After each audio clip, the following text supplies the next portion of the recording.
Olá, olá, olá, olá. Tudo lindo por aí?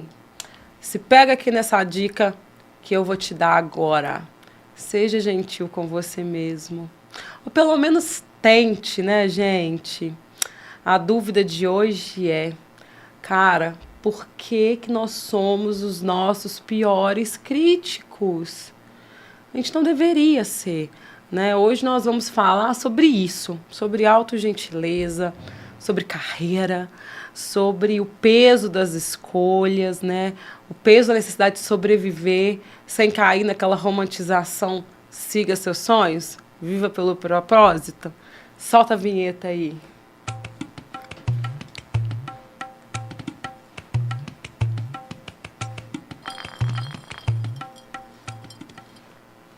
E hoje nós estamos acompanhados desse maravilhoso vinho espanhol. E eu escolhi esse vinho porque eu não sou a melhor entendedora de vinhos, né, gente? Eu gosto de beber. E aí, ele fala sobre viajar por momentos, sobre ser uma mistura aqui de uva, uma explosão no nosso paladar. E aí eu acho que ele combina muito com o nosso tema de hoje, né? Que é sobre a gente ir além da autocrítica, sabe? Então, para o nosso terceiro episódio, convido vocês a brindar aí, né? Brindar essa explosão que é a vida, que é o viver plenamente, tá? Só lembrando que é proibido a venda e consumo de bebidas alcoólicas para menores de 18 anos. O que é a autocrítica? A pergunta de milhões. Né? Se eu perguntasse para vocês, assim, olho no olho, cara na cara, que olha para mim, foca aqui. O que é autocrítica? O que você responderia? Pensa aí comigo. Né? Pensa também se isso te faz bem ou te faz mal. Isso te aproxima ou te afasta da sua essência, da sua autenticidade, de quem você quer e deseja ser? Aliás, gente, sério, existe algum limite, assim, pra gente se criticar? Né? Até onde que esse trem vai aqui? Qual que é a barreira que garra a gente, que vai, que paralisa, que não paralisa, sabe? Porque, olha, vamos lá, né? A autocrítica é importante. Claro que é, né? Pô, pensar sobre as suas ações, comportamento, sobre o que você tá fazendo, sobre como o outro tá vendo e sentindo isso. Putz, legal, importante, né? É importante para o nosso crescimento pessoal, é importante para a gente aqui, ó, nivelar os nossos erros, fazer os pontos de partida de melhoria, fazer uma vida, né, e as nossas relações com mais conexão, com mais empatia, com esse olhar mais genuíno da coisa, né? Olhar os nossos pontos de melhoria, né, famoso, né? Quais são os pontos que eu tenho a melhorar, pontos fortes, pontos fracos e tal. Porém, o nosso papo de hoje não é essa autocrítica. Nosso papo de hoje é a autocrítica que é um obstáculo, sabe? É aquela que paralisa, é aquela que nos faz sentir inadequado para os lugares, achar que a gente não merece estar ali, aquela que gera insegurança. Que, lembra do nosso episódio passado? Que estimula a bendita da síndrome do impostor, sabe? É essa autocrítica que não faz a gente reconhecer os nossos erros de maneira construtiva, porque isso é importante, né? Isso é importante para a gente viver em sociedade, isso é importante para a gente se relacionar, isso é importante para a gente não ser um babaca, uma babaca com os outros, né? Isso é importante para os processos fluírem. A gente não está falando dessas mudanças que são legais, sabe? A gente está falando daquele processo que as críticas nos travam e que as críticas nos colocam numa posição de não desenvolver habilidades, de não desenvolver autoconhecimento, de não amadurecer, de viver ali um looping infinito de insegurança, de ansiedade. É aquele momento de exceção mesmo, sabe? Onde que ela é prejudicial, onde que a autossabotagem está aqui no alto, onde a gente acha que a gente tem que ser perfeito. Né? Se não for perfeito, é melhor não fazer. Se não for bem feito, é melhor não fazer. Cara, olha que frase merda. Nossa, eu já escutei isso tanto, em tantas empresas. É melhor não fazer mal feito. E onde que está o parâmetro do mal feito? Onde que está essa diretriz? Onde que está claro o que deve ser mal feito e o bem feito, sabe? É aquela autocrítica que não permite a gente viver as nossas realizações, é aquela que gera estresse e é aquela que gera um negócio. E olha, eu vou falar isso com muita sabedoria, porque se tem um negócio que eu sou boa, já me ouviram falar isso, quem fez gestão do tempo comigo já me ouviu falar isso, é em procrastinar. Eu sou muito boa em procrastinar. Por que eu sou muito boa em procrastinar? Porque a minha autocrítica é imensa. E aí eu vou muito nesse caminho do, eu não vou fazer porque se não for para fazer bem feito, eu não faço. Eu não vou fazer porque eu não tenho todo o conhecimento do mundo. E aí eu não faço. Ou eu faço correndo. Porque, cara, o procrastinador ele é muito bom em fazer correndo, né? Fazer em cima da hora, entregar em cima da hora. E ele entrega bem. Ele consegue. E isso vai só alimentando a procrastinação, né? Então, falo com total domínio. Sou uma excelente procrastinadora. E eu não estou dizendo que isso é bom não, tá, gente? Não se iludam, isso é ruim. Isso gera um estresse bizarro, uma angústia, um desespero, uma falta de equilíbrio imenso. Então, hoje nós vamos falar de autoconhecimento versus autodesvalorização. Sobre gentileza com a gente mesmo, sabe? Sobre focar ali no nosso aprendizado, no nosso crescimento e não se prender ao julgamento excessivo. E aí eu já começo contando um caos para vocês, né? E o caos sempre sou eu. Porque eu tenho várias histórias disso, tudo que eu estou contando. Gente, o que eu estou partilhando com vocês é a minha vida mesmo, né? Eu, durante muito tempo, trabalhei numa posição, né, uma posição que não era uma posição que eu queria, entregando mais do que eu deveria, assumindo um monte de tarefa que não deveria ser minha, por não conseguir falar não. Não conseguir falar isso não é meu. Ou eu não consigo fazer isso agora. Eu não consigo assumir essa tarefa. Eu não consigo dar esse retorno. E isso tudo, gente, tem a ver com falta de autogentileza. Tem a ver com não se posicionar. Tem a ver com uma autocrítica imensa. Eu pensava que as pessoas iam me valorizar, né, e eu ia ter a promoção que eu tanto sonhava, se eu assumisse tudo, se eu falasse sim para tudo, se eu não falasse não, se eu não me posicionasse, se eu ficasse ali, só balançando a cabeça, sabe aquele assim, tá bom, sim, sim, sim. Isso me gerou um adoecimento, adoecimento físico mesmo, sabe? Porque do mental, não preciso nem dizer como que estava, assim, o ó do borogodó, né, no fundo do poço. Porque eu estava ali sempre falando sim, falando sim, falando sim. E sabe o que é doido nisso? Que quanto mais sim a gente fala, mais nos incomoda o não do outro. Então, quando o outro começa a falar não pra gente, fala, mas eu falo sim, e quando é a minha vez é não. É isso mesmo. Simples assim. Por quê? Porque o fato do outro falar não faz dele uma pessoa sempre ruim. Claro, das devidas ponderações, né, gente?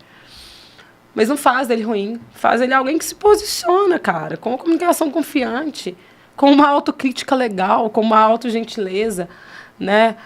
A autossabotagem é quando a gente acha que tem que falar sim, sim, sim, sim, sim, e isso nos custar muito de saúde física e mental. Foi o que aconteceu comigo. Toda vez que eu falava sim, querendo dizer não, era um trem agarrado, que vocês já sentiram? Sabe, um pigarro fica preso aqui, esse trem vai descendo pro estômago. E não tem o que tira de lá. Sabe o que vai tirar esse pigarro, esse trem preso aqui? É você falar o que você quer, falar o não. Falar, não consigo, eu não quero, eu não tô afim. Só que é duro. Requer muito autoconhecimento. Requer muita autogentileza, que é a palavrinha que eu vou papear muito com vocês hoje, prosear. Um prosear de autogentileza. Né? A autogentileza é ser gentil com você mesmo. Parece bobo, né? Quando a gente fala assim, ser gentil comigo mesmo. Que bobo, é. E aí eu já começo fazendo uma pergunta para você. Você fala com você mesmo do mesmo jeito que você fala com seus amigos e familiares? Você reconhece as suas limitações e compreende elas com a mesma forma que você faz isso com seus amigos, familiares e as pessoas das suas relações?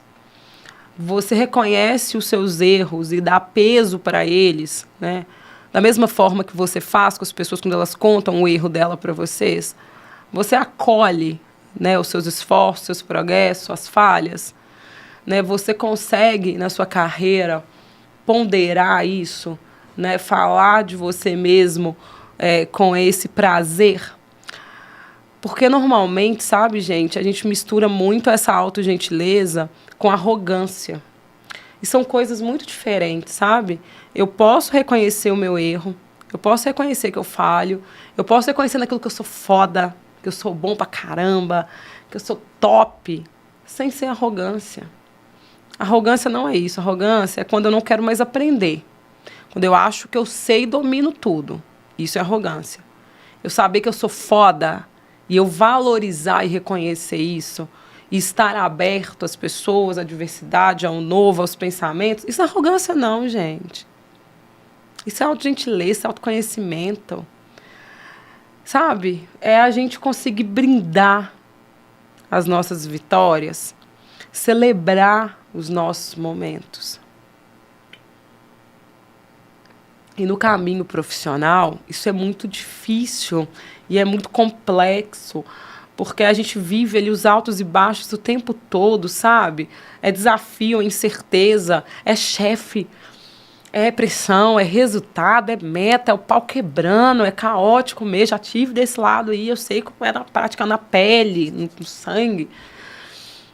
Só que a gente não pode misturar coisa, né, galera? Poxa, tá, ok, eu tenho que ter meta, eu tenho os meus resultados, é comum do mundo do trabalho, mas eu não posso ficar me punindo ali porque eu não alcancei o objetivo ou porque eu tomei uma decisão que podia ser outra. Poxa, se a gente tivesse bola de cristal, cara, todo mundo teria.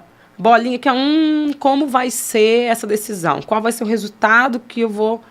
Cara, muitas vezes, na incerteza do momento, na pressão do momento, a gente precisa agir, né? E eu, de novo, pode ser utopia ou positividade, prefiro acreditar que as pessoas agem pelo melhor, não pelo pior, não desejando o pior cenário.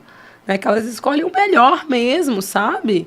Poxa, é a gente valorizar que a gente tomou uma ação, porque ficar apático é confortável, é gostoso. Ficar ali no, eu não vou fazer nada, deixa as pessoas se virarem, é muito melhor mesmo. Né? Mas não gera movimento, não gera crescimento, não gera autoconhecimento. Pô, toda hora a sociedade está aqui na nossa cabeça, ó, siga seus sonhos, viva com propósito, trabalhe em algo que você goste e você não terá que trabalhar nenhum dia. Gente, que loucura que é essa? Da onde que a gente tirou isso? Da onde a gente achou que é tão simples assim viver o tal do sonho, sabe? Não estou dizendo que a gente não tenha que sonhar, pelo contrário, a gente precisa sonhar. Né? São os nossos sonhos, nossos planos, nossos objetivos que nos movem mesmo, né? Nos tiram da trava, nos tiram da apatia. Mas, cara, sonhar exige também que a gente tenha disciplina, que a gente tenha escolhas, que a gente consiga definir passos, que a gente faça renúncias, sacrifícios. Romantizar essa ideia de que a gente só segue ali, né, e fazer o que a gente ama, cara, isso é muito perigoso. Né? Isso romantiza e ignora o peso da nossa responsabilidade financeira, as exigências do mercado, né, a nossa satisfação pessoal e a nossa necessidade de sobreviver. Né? Romantizar no meio que as pessoas estão precisando sobreviver, estão ali para pagar um boleto. Né? Tem um livro que eu adoro, do Simon Sinek, que ele fala, que é do Comece pelo Porquê.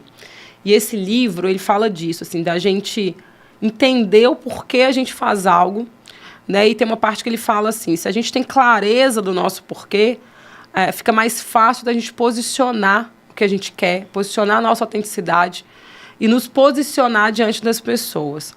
E esse porquê, gente, ele não precisa ser altruísta, tá? Ele é um porquê individual. Poxa, o meu porquê pode ser porque eu quero pagar meus boletos em dia, pode ser porque eu quero trocar de carro, pode ser porque eu quero uma casa nova. Por que que o porquê tem que ser relacionado a um sonho grande, a algo imenso? Isso só nos distancia, sabe? da nossa autogentileza. Isso só nos distancia de sermos humanos, da nossa autenticidade. Né? Porque a gente fica pensando assim, eu preciso estar num lugar e num ambiente que valoriza o meu propósito, que eu vou seguir esse plano, né? E isso ser muito grande. Não, vamos pensar aqui, petitico. Vamos pensar no que a gente realmente quer, no nosso porquê real, sem medo, sem trava, sem nos julgar, sem essa autocrítica tão grande. E aí, como eu adoro um bom caos, vou contar um caos para vocês. Estava numa empresa fazendo a consultoria, e aí tinha um líder super bom, fodástico, bom pra caramba. Só que ele não conseguia se posicionar. A trava dele era a falta de posicionamento. Então, ele era o cara, eu fico brincando que era o cara legalzão, sabe? Ele sempre dava sim para todo mundo, assumia demandas que não era do time dele, sobrecarregava o time dele, não conseguia dar feedback negativo, não conseguia ter uma conversa difícil, porque ele queria ser sempre legal. E aí, numa conversa com esse líder, né, para entender o que estava acontecendo e por que ele estava assumindo essa posição de líder legalzão, porque, cara, quando você força ser o legalzão, a galera percebe.